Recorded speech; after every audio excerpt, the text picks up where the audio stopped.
최신 재테크 트렌드를 다루는 하우머니 시간입니다. 청약부터 금매, 경매 등 집을 사는 방법도 다양해졌는데요. 청약은 경쟁이 치열하고 또 금매는 타이밍을 잡기가 어려워서 경매로 눈을 돌리는 분들이 늘고 있다고 합니다. 네, 하지만 막상 경매에 도전하려고 해도 가격이 비싸서 접근하기 부담스러운 것도 많죠. 이런 경우에는 공동 입찰을 이용할 수 있다고 합니다. 어떤 내용인지 이영욱 대표 모시고 자세한 내용 들어보겠습니다. 어서 오세요, 대표님. 네, 안녕하십니까. 예, 집값 진짜 억소리 난 지 오래됐습니다만 네네. 이번에 용산구 나인원 한남 네. 이게 경매로 나왔다고요? 네네. 아니 이런 집도 경매에 나옵니까? 그렇죠. 경매는 어차피 뭐 담보대출이나 또는 신용대출 때문에 채무가 변제가 안 되면 경매에 나오게 되는 거죠. 네. 지금 말씀하셨던 그 나인원 한남은 한남 더일과 마찬가지로 우리 용산구에서 이제 초고가 아파트, 예. 유명한 아파트인데 마찬가지로 이제 변제가 안 돼서 나온 것 같아요.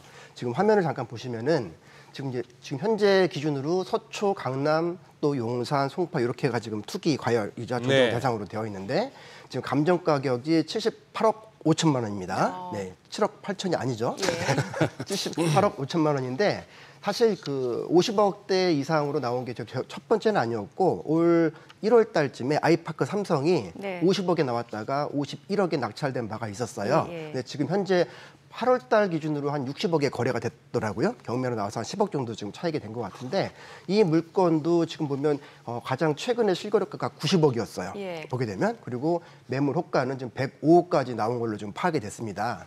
이 물건 보시면 지도를 제가 잠깐 한번 보여드릴게요.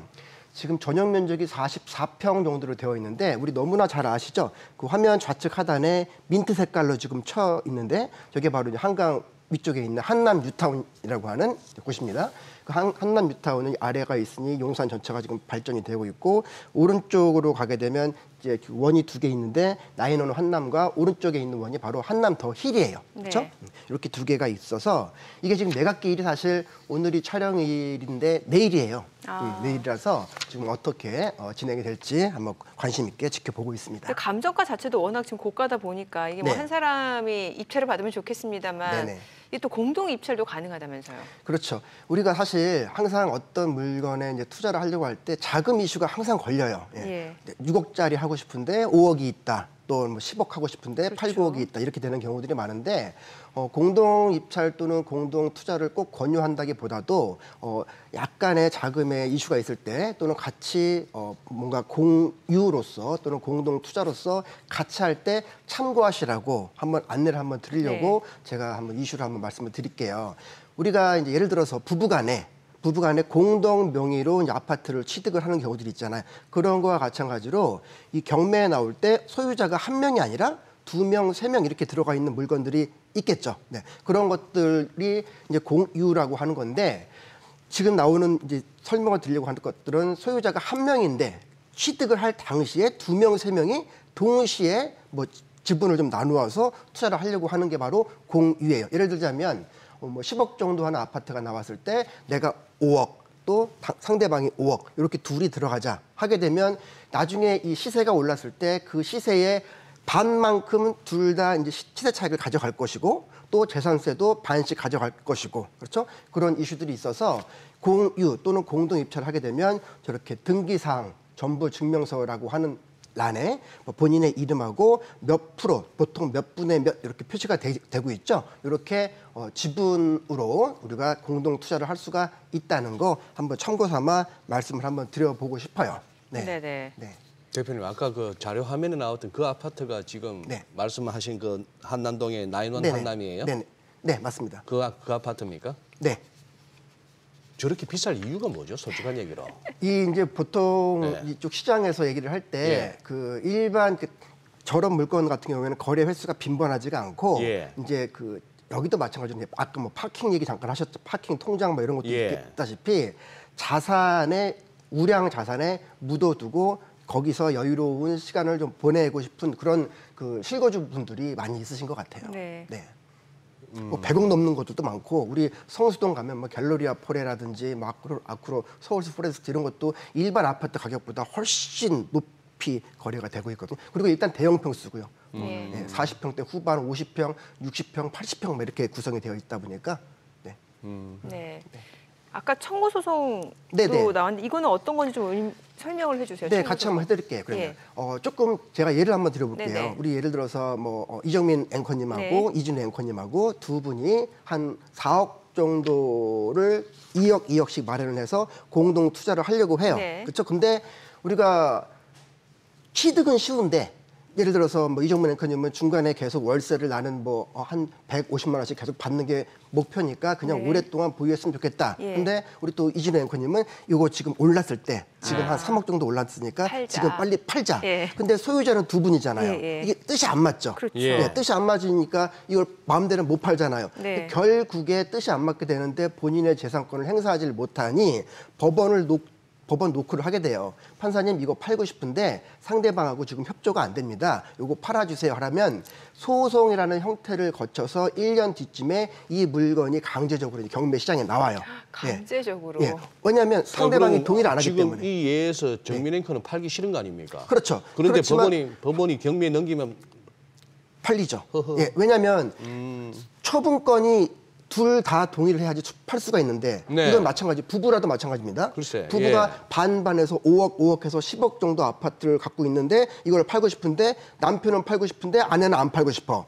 그렇죠? 이 재산에 대한 처분권은 부부라도 남남인 거예요. 그래서 그 상대방의 동의가 있어야 이거를 부동산에 매각을 하게 되는데 저는 팔기 싫어요. 물론 부부간에는 그런 이슈가 별로 없겠지만 남남이 아예 공유를 갖고 있다면 어쨌든 간에 한 분은 재산권을 행사를 해서 처분을 해야 되잖아요. 그러니까 네. 판사가 알겠다. 그러면 이거 팔아줄게 하고 1년 뒤에 전체가 나오게 되죠. 그러면 예. 그 매매된 가격에서 그만큼 반씩 지분 비율대로 가져가게 됩니다. 재산권 행사를 위해서. 예. 그게 바로 지금 화면에 보이시다시피 공유물 분할 청구 소송이라고 해요. 네. 아무리 그래도 지금 대표님 설명하신 이 예에서는 네. 정민 앵커는 억울할 것 같은데요. 자기는 저야 지금 한 3억 올랐다고 팔자 그러지만 35억 오르길 기다리는 사람이 그 상대방을 법원에서 보호해 주는 거죠. 아니 그러니까 이게 듣다 보니까 그런 거예요. 그런데 대표님. 제가 좀 찾아본 걸로 그 집합 건물 공동생활관계 보호를 위해서 분할 청구가 금지된다라고 있는 건 아니요. 이건 뭐예요? 아파트는 저렇게 공유물 분할 청구 소송으로 해서 지분이었다가 전체가 매각되는 사례가 많습니다. 네. 지금 지금 말씀하셨던 뭐 집합 건물에 있어서의 공유물 분할에 대한 부분들은 네. 다른 사항들을 한번 체크를 해볼게요. 그걸 아마 좀 특별한 관계인일 때 그렇지 않을까 뭐 생각이 좀 듭니다.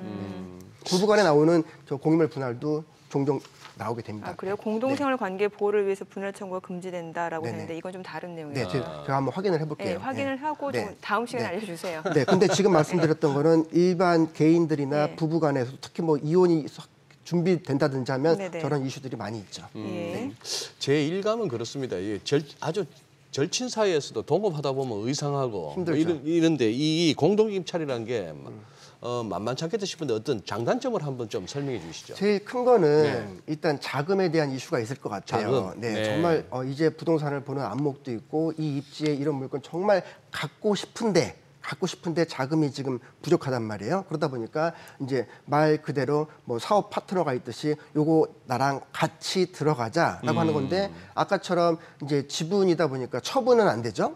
갖고 있는 동안에 시세 차익은 계속 이제 현실화 된다면 팔고 갖고 갈 수가 있다거나 또는 전세나 월세를 준다면 보증금과 월세를 나눠 가질 수는 있는데 그 처분이 안 되다 보니까 그런 문제가 하나가 또 있고 취득은 쉬운데 아까 얘기했던 것처럼 언제 팔 것이냐, 얼마가 될 때 팔 것이냐 이런 문제가 항상 걸리게 돼요. 근데 그게 두 분이 아니라 예를 들어서 뭐 심지어 우리 뭐 기획부동산 얘기 거기까지 안 가더라도 뭐 5명, 10명이 될 수도 있단 말이에요. 그러면 처분권은 전체가 동의를 해야 되죠. 네. 소송을 하더라도 전체를 다 이제 피고로 잡아야 되는 네네. 거죠. 그래서 그런 게 이슈가 그 단결력을 보여주는 게 되게 힘드니까 다수의 이의관계는 너무 권하지 않고 하게 된다면 한 3명에서 4명. 근데 가장 좋은 건 역시 우리 시청자분들이 할 수 있는 만큼을 혼자서 다 처리할 수 있는 물건이 제일 안전하고 그렇죠. 확실하다고는 봅니다. 네. 그래서 이런 이슈들을 이제 해결을 하려면은 저는 약정서를 꼭 쓰라고 해요. 우리 동업을 할 때도 약정서를 꼭 쓰잖아요. 예. 그래서 취득할 때 또는 보유할 때 우리가 얼마 정도 이게 지금 차익이 생겼을 때 팔자 또는 뭐 3분의 2가 동의하면 우리 전체가 동의한 걸로 한다. 뭐 이런 식으로 약정서를 반드시 좀 써주는 게 좋을 것 같습니다. 네. 네, 지금 약정서를 지금 앞에 나와 있죠. 네네. 네, 요게 보시게 되면 일단은 우리가 사실 그 조금 여기 대학생분들이 좀 계실지 모르겠다만 우리 학교 다닐 때도 왜 팀 프로젝트가 있고 네. 회사에서도 팀 프로젝트가 있잖아요. 네, 그럼 네. 각자 자금을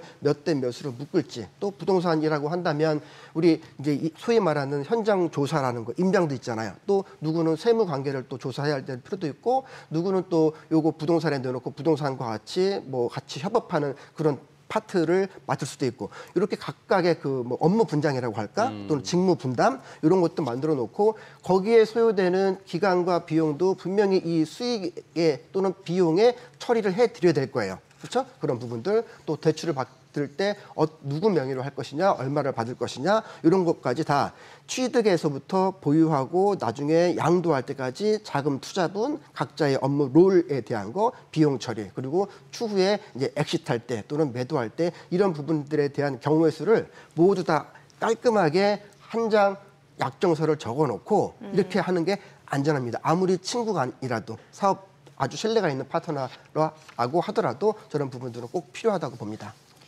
그 공동입찰금 할 때 신고서를 따로 제출을 해야 되는 거예요? 그렇죠.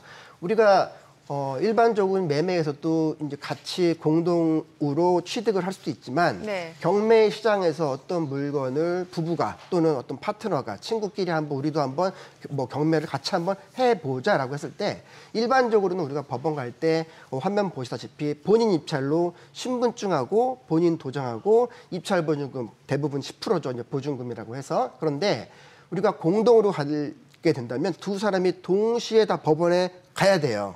둘이 다. 그리고 둘이 법원에 가서 우리는 한 사람의 명의가 아닙니다. 같이 공동입니다 하면 이제 공동입찰 신고서, 공동입찰자 목록에 별도로 양식이 있어요. 그럼 저 양식에 쓰고 뭐 법원에 따라서 저 두 개 양식이 한 장으로 붙어 있는 경우가 있고 따로 떨어져 있는 부분이 있고 또 한 가지 여러분들이 또 깜빡하기 쉬운 게 네. 부부가 일심동체인데 예. 남편은 직장에 출근을 해야 되고 아내가 남편과 같이 공동 입찰을 하려고 할 때 예. 남편은 안 왔죠. 예. 그럼 남편은 안 왔지만 남편은 일단은 지금 상대방이란 말이에요. 즉 그럴 경우를 하더라도 공동 입찰 신고서, 공동 입찰자 목록을 쓰되 남편 인감과 남편 인감증명서죠. 그리고 남편 인감증명서 상에 날인된 그 인감이 위임장에 찍혀야 돼요. 그렇죠? 그래서 공동입찰할 때 한쪽 상대방 또는 뭐 몇 분, 3명이라면 둘이 안 왔어. 그럼 둘에 대한 상대방에 대한 인감과 인감증명서까지 챙겨서 법원에 입찰할 때부터 저 이름을 써서 지분까지 표시를 해서 입찰을 하셔야 됩니다. 네. 네. 마지막으로 그럼 좀 오셨으니까 매물 네. 좀 네네. 알려주세요. 좀 괜찮게 네. 생각되시는 매물 있으면 지금 알려주세요. 올 1월 달부터 네. 매물이 지금 경매 매물이 많이 늘고 있어요. 그러다 보니까 지금 낙찰가율이 계속 올라가서 서울 전국 봤을 때 한 85%에서 한 90% 정도까지 올라온 거는 같은데 우리가 이렇게 좀 올라온 가격들에서 매물이 늘다 보니까 이제 좀 골라서 지역별로 우리가 관심 있는 지역들을 좀 골라서 우리가 입찰을 해볼 수 있을 것 같은데 지금 한 2개 정도 제가 사례를 하나 들고 왔습니다. 네. 오늘은 이제 공동 투자를 좀 얘기를 하긴 했지만 뭐 전물권을 공동 투자용으로 적합합니다. 이런 얘기보다도 예. 가격대가 조금 있는 아파트들을 접근하는 방법 그리고 혹시나 관심이 있으시다면 뭐 부부든 또는 네. 파트너든 공동 입찰도 참고해볼 수 있다. 이 정도까지로 한 말씀을 한번 드려보고 싶고요. 우리 강남구 개포동 여러분 많이 아실 겁니다. 예전 개포동, 지금 개포동 너무나 다르죠. 그렇죠? 지금 다 재건축되고 그렇죠. 예. 예. 잘 아시다시피 이제 강남구 하면 한강변으로부터 시작해서 우리 압구정동부터 시작을 하잖아요. 그래서 뭐 청담, 신사 내려오면서 계속해서 뭐 대치, 역삼, 삼성 더 내려오고 해서 밑에 이제 뭐 세곡동, 자곡동 막 내려오게 될 건데 예전에는 사실 그냥 농담입니다. 예전에 개포동은 이런 얘기 하면 안 되겠죠? 아니, 예전에는 뭐 개도 포기한 동네다 이렇게 했지만 지금은 개도 포르쉐를 끌고 다닌다는 동네로 지금 바뀌어 있어요. 네, 개포동이. 그래서 그냥 농담 삼아 말씀을 드렸고, 이 개포동이 전체가 다 지금 정비 사업들이 들어가 있고, 또 우리 구룡마을이라고 거기도 일대가 바뀔 겁니다. 그래서 구룡마을 일대가. 네네. 저 아파트 같은 경우에 지금 감정가 25억이죠. 네, 네. 일단은 고가 아파트로 좀 되어 있고, 마찬가지로 재건축 준비 중이고, 10월 24일 날 25억 6,500으로 이제 시작을 했는데, 유찰이 한 번 됐고, 이제 5억 정도가 내려와서 11월 14일이니까 한 2주 정도 촬영 시점으로 남아 있는 것 같고, 20억 5,200이에요. 그러면 누군가는 자산이 조금 있는데 저 물건에 대출이든 또는 뭐 전세든, 근데 이제 구축이다 보니까 전세가가 좀 내려와 있겠죠. 그러면 야, 이거 정말 해보고 싶은데 우리 같이 해볼까? 만약에 이런 분이 계시다면 두 분이든 세 분이든 지금 20억 5천에서 시작을 한다면 10% 하면 2억 500 정도가 이제 보증금이 되겠죠. 그렇죠? 2억 500 정도가 그 보증금을 내고 저 물건에 입찰을 하게 되겠죠. 그 입지 한번, 지도 한번 잠깐 보여주시면 좋을 것 같아요.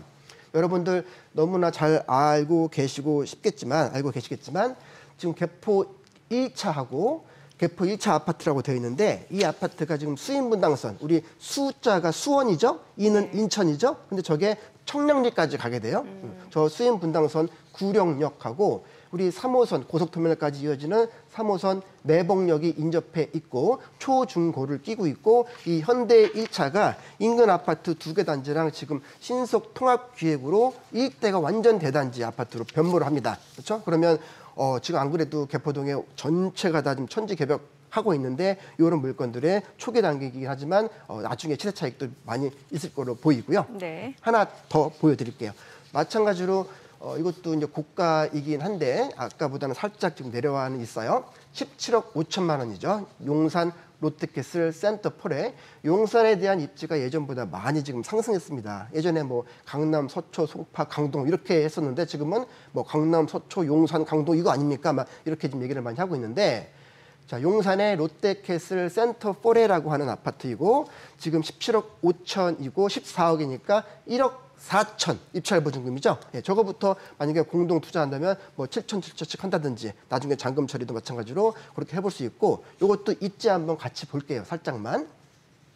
입지 보시면 이 물건 같은 경우에 지금 한정거장 좌측으로 가게 되면 공덕역이 나오죠. 예, 가깝죠. 공덕역 가게 되면 우리 5호선도 있고 또 경의중앙선도 있고, 5호선이 있다면 저 5호선 한정거장 가서 5호선 타고 여의도를 간다든지 또는 마곡도 가죠. 그럼 일자리들이 많은 도시들이고, 그리고 위쪽으로 올라가게 되면 또 충정로가 나오고 광화문이 나오죠. 예. 그럼 가장 일자리가 많은 도시라고 하는 그런 도심들을 다 볼 수 있고, 오른쪽에 또 남산과 용산 공원이 있죠. 네. 네. 저 물건도 입지가 아주 좋으니까 저 물건도 여러분들이 조금 더 분석하고 임장해 보시고 입찰해 보시기 좋은 물건인 것 같아서 하나 더 추천을 드렸습니다. 네. 알겠습니다. 오늘 내용 잘 들었습니다. 고맙습니다. 네, 네, 감사합니다.